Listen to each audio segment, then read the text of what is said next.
बघा, अर्थिंग म्हणजे काय? It is a protective system. बघा, the process in which the instantaneous discharge of electrical energy take place by transferring charge directly toward the अर्थ.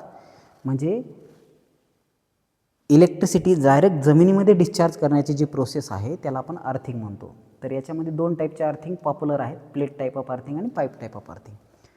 तर plate type of अर्थिंगमध्ये आपण काय करतो, एक कॉपरची प्लेट घेतो 60 बाय 60 सेंटीमीटरची, आणि अशी प्लेट घेतली की ती जमिनीमध्ये पुरतो. कशी पुरतो? तर ती पुरल्याच्या नंतर 15-15 सेंटीमीटरचं चौकडून काय करतो, मिठाचे आणि चारकोलचे लेअर करतो आणि ते जमिनीमध्ये पुरतो. इथून एक इलेक्ट्रोड काढतो आणि ह्या इलेक्ट्रोड कशामधून घेतला जातो?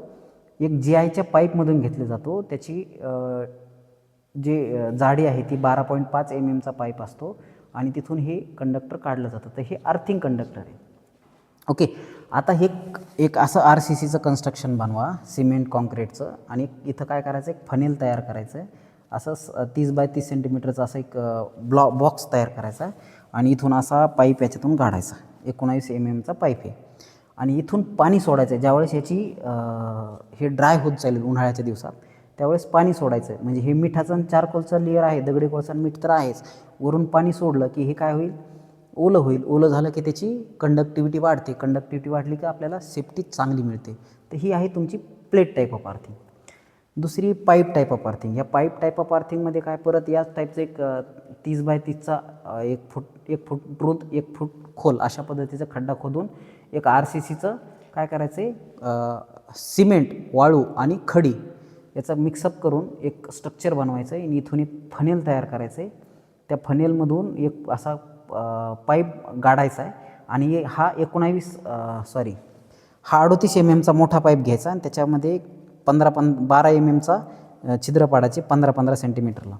आणि काय करायचं, 15-15 सेंटीमीटरला मिठाचे दगडी कोळशाचे असे लेअर करायचे आणि काय करायचे, इथून एक वायर काढायचं आणि हे वायर जे आहे ते अर्थिंग म्हणून वापरतो आपण. उन्हाळ्याच्या दिवसात हे जेव्हा ड्राय होईल त्यावेळेस वरून पाणी सोडायचं. ह्या छिद्रामधून पाणी बाहेर याला पोहोचत जाईल आणि काय होईल, हा पार्ट ओला होईल आणि हा पार्ट जर ओला झाला तर अर्थिंगचं रेजिस्टन्स कमी होईल आणि आपल्याला काय करायचं आहे, अर्थिंगचं रेजिस्टन्स कमी करायचं आहे, जेणेकरून प्रोटेक्टिव्ह जी सिस्टीम आहे इफेक्टिव्हली काम करेल. मग उन्हाळ्यामध्ये पाणी कमी पडलं की आपण याला पाणी सोडतो आणि पाणी सोडलं की हे मिठाचं चारकोलचं लेअर ओलं होतं आणि सॉईलचं रेजिस्टन्स कमी होतं. इथं बी कमी होतं आणि इथं बी कमी होतं. तर ही प्लेट टाईप ऑफ अर्थिंग आहे, ही पाईप टाईप ऑफ अर्थिंग आहे. ह्या दोन्ही टाईपचे अर्थिंग आपण कुठं वापरतो, सबस्टेशनला वापरतो. तर अतिशय महत्त्वाचा पार्ट आहे हा सुद्धा. ठीक आहे.